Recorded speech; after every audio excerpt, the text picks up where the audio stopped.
Monsieur le président, monsieur le Premier président, madame la présidente de la commission des affaires sociales, monsieur le président de la commission des finances, mes chers collègues, l'attention de la Cour et des juridictions financières s'est portée à nouveau cette année sur la crise sanitaire.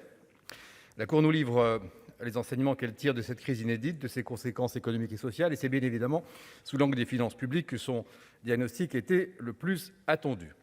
Je voudrais tout d'abord vous donner acte, monsieur le Premier président, de votre constance. En juin 2021, la Cour a livré son analyse sur la saisine du Premier ministre et, à l'époque, elle avait estimé que cette pandémie laissera des traces, des marques durables sur l'économie française et sur les finances publiques.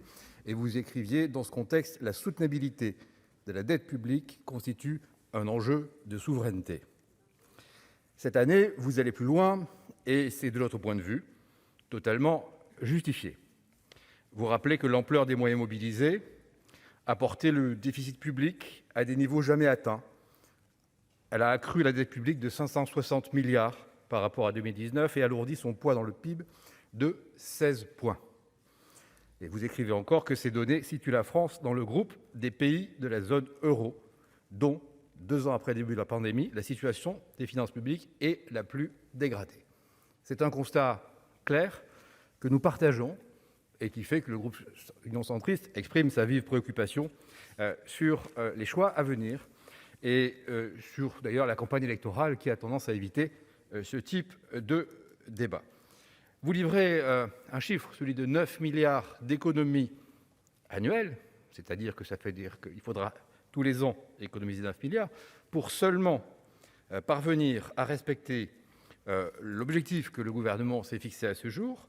Et encore, s'agit-il simplement d'une économie par rapport à la croissance des dépenses avant la crise. Cet objectif étant souvent considéré comme trop modeste, la Cour indique avec un peu de malice, mais bien sûr dans la rigueur qui la caractérise, qu'il faudra réviser l'ambition de la trajectoire des finances publiques et vous livrer une quadrature du cercle en nous rappelant qu'il faudra prendre en compte bien sûr la situation économique et sanitaire, mais aussi les trajectoires de nos voisins européens et bien sûr les règles européennes en cours d'évolution. C'est là une inconnue qui ne doit pas nous inviter au laxisme. Je fais mienne votre invitation, bien sûr, à préciser dès le début du prochain quinquennat les réformes nécessaires pour construire une trajectoire qui permette de garantir la soutenabilité de la dette. Et, comme vous l'écrivez, ceci suppose la sélectivité dans le choix des dépenses et d'infléchir durablement le rythme de ces dépenses. Le groupe Union centriste, s'il ne remet pas en cause le rôle crucial de la politique du quoi qu'il en coûte, estime néanmoins que cette politique pèsera durablement sur le déficit, sur la dette publique, déficit prévu en 2022 qui correspond au double de son niveau d'avant la crise et qui présente désormais un caractère exclusivement structurel. L'argent magique, on le sait, n'existe pas et les fonds déployés pendant cette crise devront être remboursés. La France se doit d'assurer la soutenabilité de sa dette pour garantir sa souveraineté et sa crédibilité.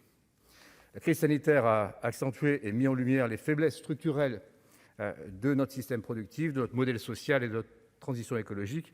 Pour faire face à ces enjeux, le groupe UC s'associe aux recommandations de la Cour à maîtriser les dépenses publiques tout en misant sur la croissance et en investissant sur la recherche, l'innovation et sur la transition. Alors, je voudrais, dans les quelques secondes qui me restent, dire un mot d'une des contributions majeures de la Cour cette année. Ça a été utilement et justement souligné par le président Raynal, que je remercie, à savoir la question du financement des aéroports. La Cour dit grosso modo 3 choses.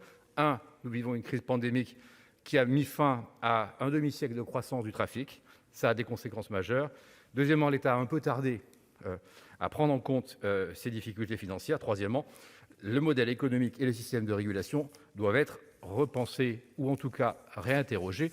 Je partage ces conclusions et le président Raynal en a dit plus sur les travaux de la commission des finances en soulignant mon modeste rôle et je l'en remercie. Je fais bien ces mots. Merci.